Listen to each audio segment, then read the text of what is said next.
এবার তারেক রহমান সরকারের ব্যাংক দখলের খেল খতম করতে একজোট হয়ে কোমর বেঁধে মাঠে নেমেছেন ব্যারিস্টার রুমিন ফারহানা ও ডক্টর শফিকুর রহমান। বিএনপি একটা মুনাফিক সরকার, বিএনপি একটা প্রতারক সরকার, বিএনপি একটা গণবিরোধী সরকার।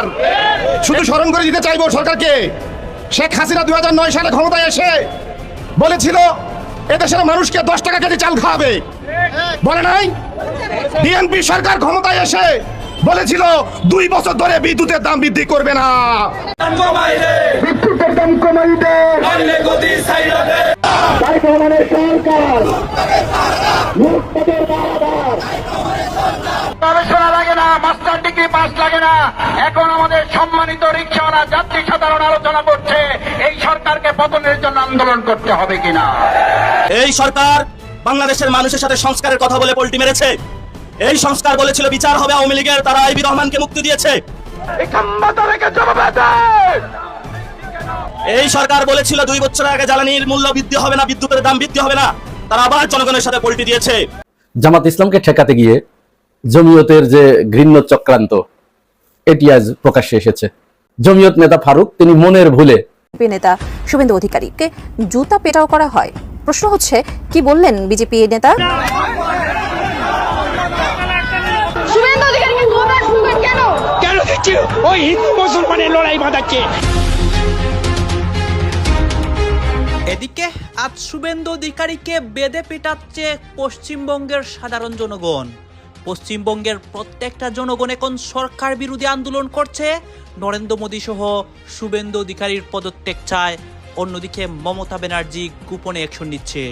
প্রিয় দর্শক, বর্তমান বাংলাদেশের রাজনৈতিক প্রেক্ষাপট বা রাজনৈতিক পরিস্থিতির উপর বিশ্লেষণ করে বা নির্ভর করে অতি গুরুত্বপূর্ণ কিছু ভিডিও ফুটেজ নিয়ে আপনাদের সামনে হাজির হয়েছি। এমনকি দর্শক, আমি আশা করছি ভিডিওর শুরুটা থেকেই বুঝতে পেরেছেন আজকের নিউজটি কতটা গুরুত্বপূর্ণ হতে যাচ্ছে। তো তাই বলবো প্রিয় দর্শক, যারা ভিডিওটি অন করেছেন তারা ভিডিওটি না টেনে সম্পূর্ণ মনোযোগ সহকারে দেখবেন, তাহলেই বুঝতে পারবেন আজকের ভিডিওর মূল রহস্য বা আসল ঘটনাগুলো। তো প্রিয় দর্শক, চলুন দেখে আসি সেই আজকের কাঙ্ক্ষিত ভিডিওগুলো। তবে তার আগে বলি, যারা এখন এই চ্যানেলটি সাবস্ক্রাইব করেনি তারা সাবস্ক্রাইব করে পাশে থাকা বেল আইকনটি বাজিয়ে দিবেন। আর যারা ইতিমধ্যে চ্যানেলটি সাবস্ক্রাইব করে রেখেছেন তাদেরকে অসংখ্য ধন্যবাদ।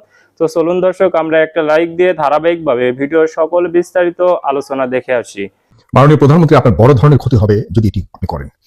আমি যতটুকু শুনতে পাচ্ছি, দেখতে পাচ্ছি যে গত 2-3 দিন যাবত যারা বিদেশ থেকে ইন্টারনেটের মাধ্যমে বিভিন্ন কন্টেন্ট ক্রিয়েটিং এর মাধ্যমে, অনেকে এটাকে কন্টেন্ট ক্রিয়েটর হিসেবে অনেক হালকাভাবে নিতে চায়, কিন্তু বাংলাদেশের না, আমি বলবো সারা বিশ্বে এই অনলাইন আউটসোর্সিং এর মাধ্যমে যে ইনকাম করা হয়, এটির মতো পবিত্র ইনকাম আর কোনো কিছু হতে পারে না। আমাদের বাংলাদেশের জন্য যেখানে বেকারত্বের হার সর্বোচ্চ পর্যায়ে, সেখানে যেভাবে বেকাররা অনলাইনের মাধ্যমে বিদেশি অর্থ বাংলাদেশে আনে, এই ধরনের ইনকামের উপরে ট্যাক্স বসানো হলো সম্পূর্ণ একটা মানুষের গলায় ছুরি দিয়ে টাকা নেওয়া। এটি একদম ভুল একটি সিদ্ধান্ত। মাননীয় প্রধানমন্ত্রী, আপনার চারপাশে যারা রয়েছে, আমি জানি না তারা কতটুকু কন্টেন্ট ক্রিয়েটিং এর ব্যাপারে, কন্টেন্ট ক্রিয়েটরদের সম্পর্কে তাদের ধারণা আছে। আমার যথেষ্ট সন্দেহ রয়েছে, কারণ আপনার চারপাশে যারা রয়েছে তারা অনলাইনে কখনোই সেরকম কোনো অ্যাক্টিভিটি গত অনেক বছরে আমি অন্ততপক্ষে দেখিনি। দুঃখ প্রকাশ করছি, বলতে হয় যে অনলাইনে যারা গত 15 বছর আপনার দলের জন্য এবং সাবেক প্রধানমন্ত্রী শেখ হাসিনার বিরুদ্ধে বিভিন্ন আঙ্গিকের কন্টেন্ট ক্রিয়েট করেছে, এবং এই দেশের যারা বেকার ছিল, আপনার দল যারা করেছে, তারা দীর্ঘদিন এই কন্টেন্ট ক্রিয়েটিং এর মাধ্যমে কিন্তু তাদের জীবিকা নির্বাহ করেছে। না হলে তারা কোথায় থাকতো? এটি সম্পর্কে আপনার আশপাশে যারা রয়েছে, আপনাকে যারা পরামর্শ দিচ্ছে যে 7.5% কন্টেন্ট ক্রিয়েটরদের এই আপনার রেমিটেন্সের উপরে কর বসানোর জন্য, তারা হয়তো জানে না যে কত কষ্টের মধ্যেও কোনো রকম এই কন্টেন্ট ক্রিয়েটররা আপনার বিদেশি আর্নিং এর উপরে নির্ভর করে চলেছে। এরপর বর্তমানে যারা বাংলাদেশের ন্যূনতম কোনো ধরনের কন্ট্রিবিউশন ছাড়া, লোকাল কোনো ধরনের কন্ট্রিবিউশন ছাড়া, সরকারের কোনো ধরনের কন্ট্রিবিউশন ছাড়া সরাসরি বিদেশের ডলার ইনকাম করে, ইউরো ইনকাম করে, এবং বিদেশি বিভিন্ন ধরনের দেশ থেকে আপনার অর্থ উপার্জন করে বাংলাদেশের বৃহৎ অর্থনীতিকে একটু যোগান দিয়ে কোন রকম সরকারকে সহযোগিতা করছে, এই সম্পর্কে আপনার চারপাশে যারা রয়েছে, যারা পরামর্শ দিয়েছে 7.5% কর বসানোর জন্য, তাদের কোনো ধারণা নেই।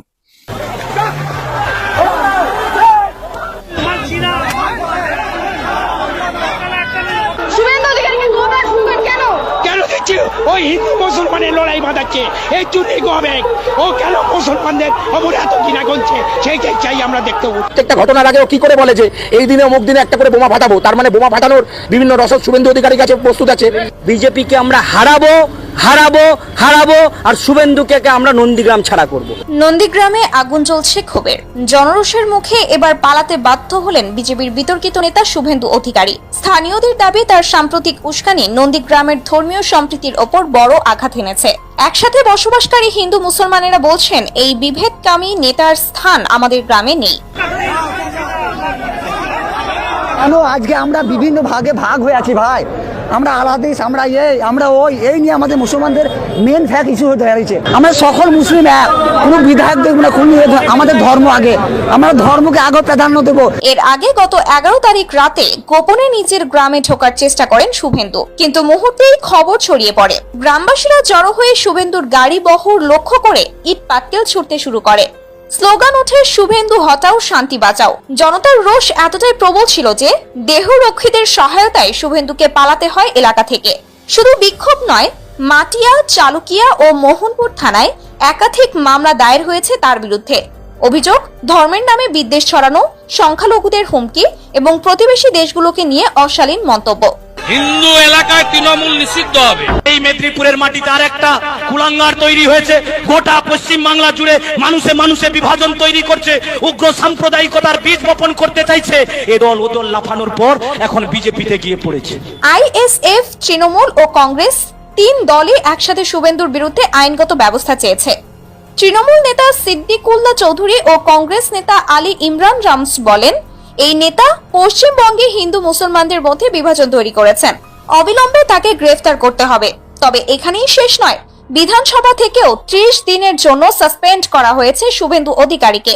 কারণ স্পিকারের দিকে কাগজ ছুঁড়ে মারা, শালীনতা ভঙ্গ করা আর বারবার ভারতীয় সংবিধানের অপমান করা। স্পিকার বিমান বন্দ্যোপাধ্যায় জানিয়েছেন, এই ধরনের আচরণ রাজনীতির জন্য হুমকি। স্থানীয় এক প্রবীণ বলেন, আমরা হিন্দু মুসলমান ভাই ভাই। এই নেতার কথায় যদি কেউ বিভক্ত হয় তাহলে হারবে বাংলার ঐতিহ্য। আর এক যুবকের কথায় এই লোক সাম্প্রদায়িক বিষ ছড়ায়। ওর একটাই ওষুধ, ডিম থেরাপি। জনগণের কণ্ঠে এখন একটাই সুর, দেশ নয় ঐক্য চাই, হিংসা নয় শান্তি চাই। শুভেন্দুর মতো রাজনীতিবিদদের কোনো জায়গা নেই পশ্চিমবঙ্গে।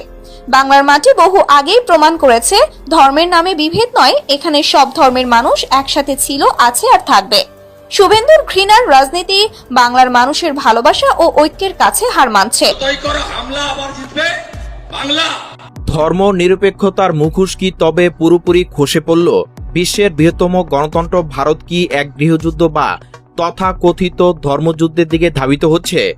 যে নেতার হাত ধরে পশ্চিমবঙ্গের মাটিতে এক নতুন রাজনৈতিক মেরুকরণ তৈরি হয়েছিল, আজ সেই নেতার বিরুদ্ধে খোদ সনাতন ধর্মাবলম্বীরা রাজপথে।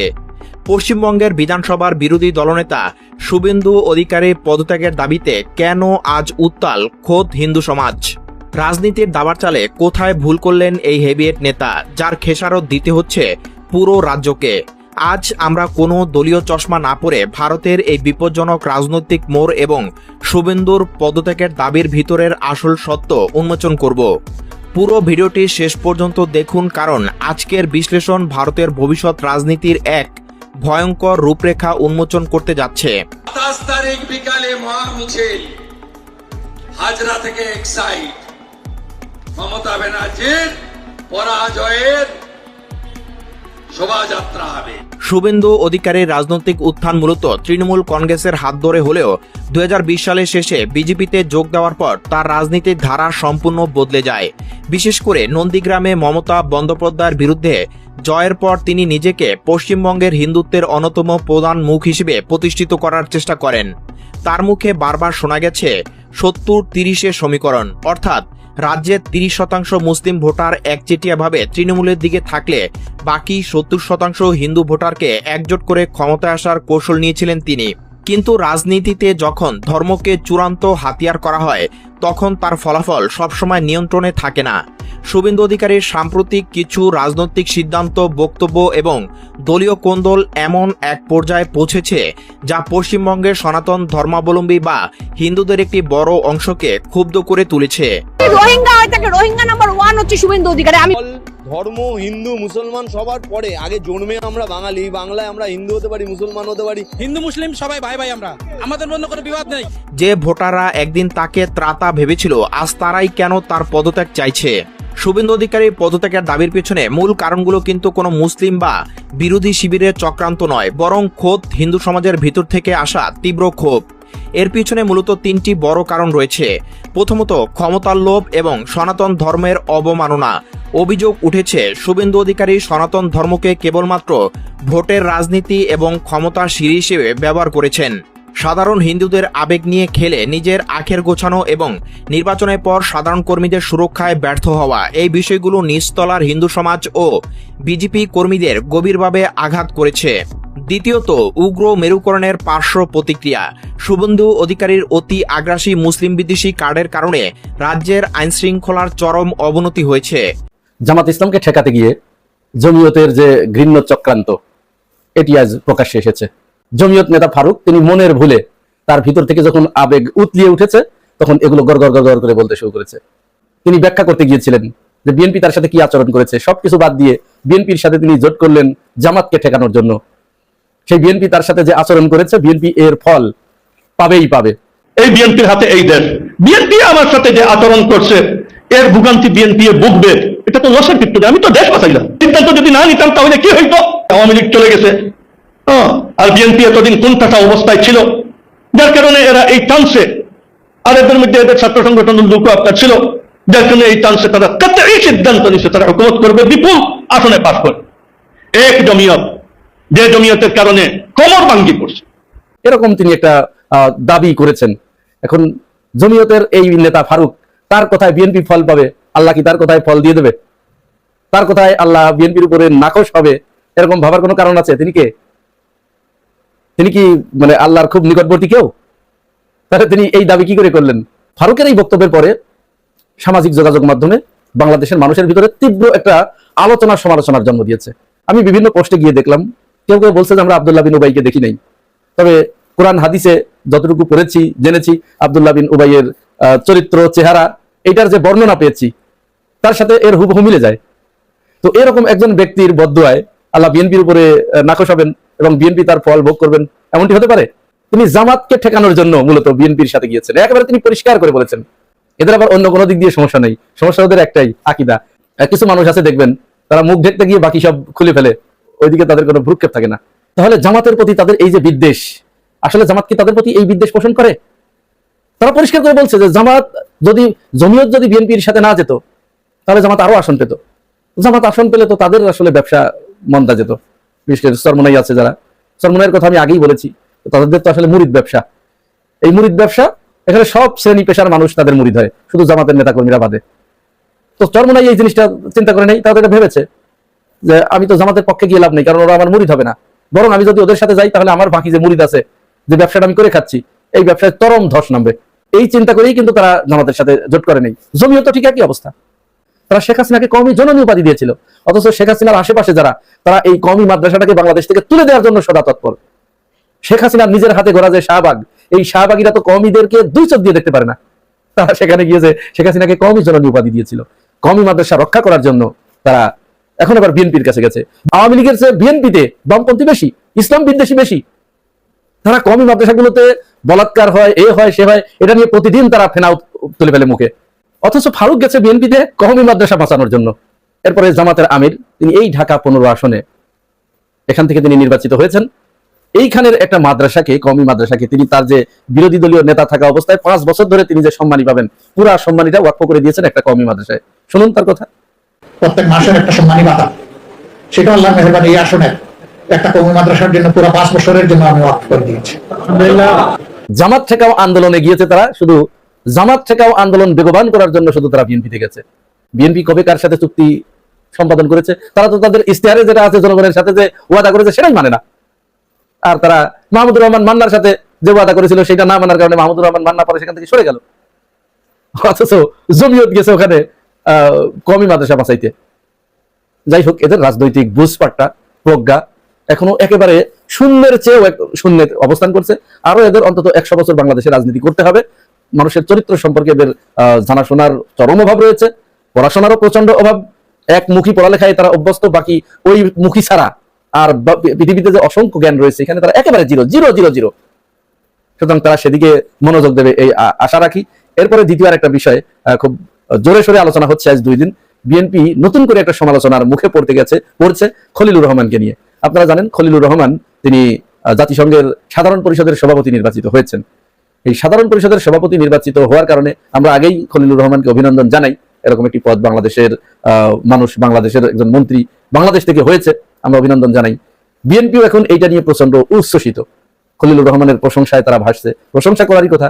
কিন্তু রাজনৈতিক ভুল যদি একবার হয়ে যায়, এটা সারা জীবনেও আপনি শুধরাতে পারবেন না।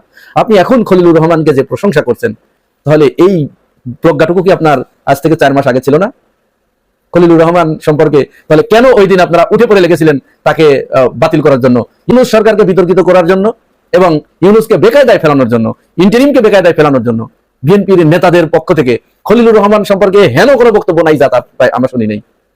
এখন আবার সেই খলিলুর রহমানকে প্রশংসা করছেন, অথচ সালাউদ্দিন আহমেদ মানে মুখের অঙ্গভঙ্গিমায় অত্যন্ত কদর্য ভাষায় দেখুন এই খলিল সম্পর্কে কি বলেছিলেন ইন্টারিমকে। আপনার সরকারে একজন বিদেশি নাগরিককে আপনি জাতীয় নিরাপত্তা উপদেষ্টা করেছেন, আপনার কি সেই আক্কেল জ্ঞান নাই? একজন বিদেশি নাগরিকের কাছে এই দেশের সার্বভৌমিক নিরাপত্তা সংক্রান্ত রিপোর্ট প্রদান। মাননীয় স্বরাষ্ট্রমন্ত্রী, আপনি এখন এই জায়গা থেকে কি সরে গেছেন, নাকি ওই সময় আপনি ভুল বলেছিলেন, নাকি ইচ্ছাকৃত বলেছিলেন? এই বাংলাদেশের জনগণের এটা জানার অধিকার আছে। প্রিয় দর্শক, আমি আশা করছি ভিডিওটি সম্পূর্ণ মনোযোগ সহকারে দেখেছেন। সেই সাথে ভিডিও সম্পর্কিত কোনো তথ্য বা মতামত থাকলে কমেন্ট বক্সে জানিয়ে যাবেন। আজকের মতন এখানে শেষ করছি, ফিরে আসছি আগামী দিনের নতুন একটি টপিক নিয়ে। সে পর্যন্ত সবাই ভালো থাকবেন। আল্লাহ হাফেজ।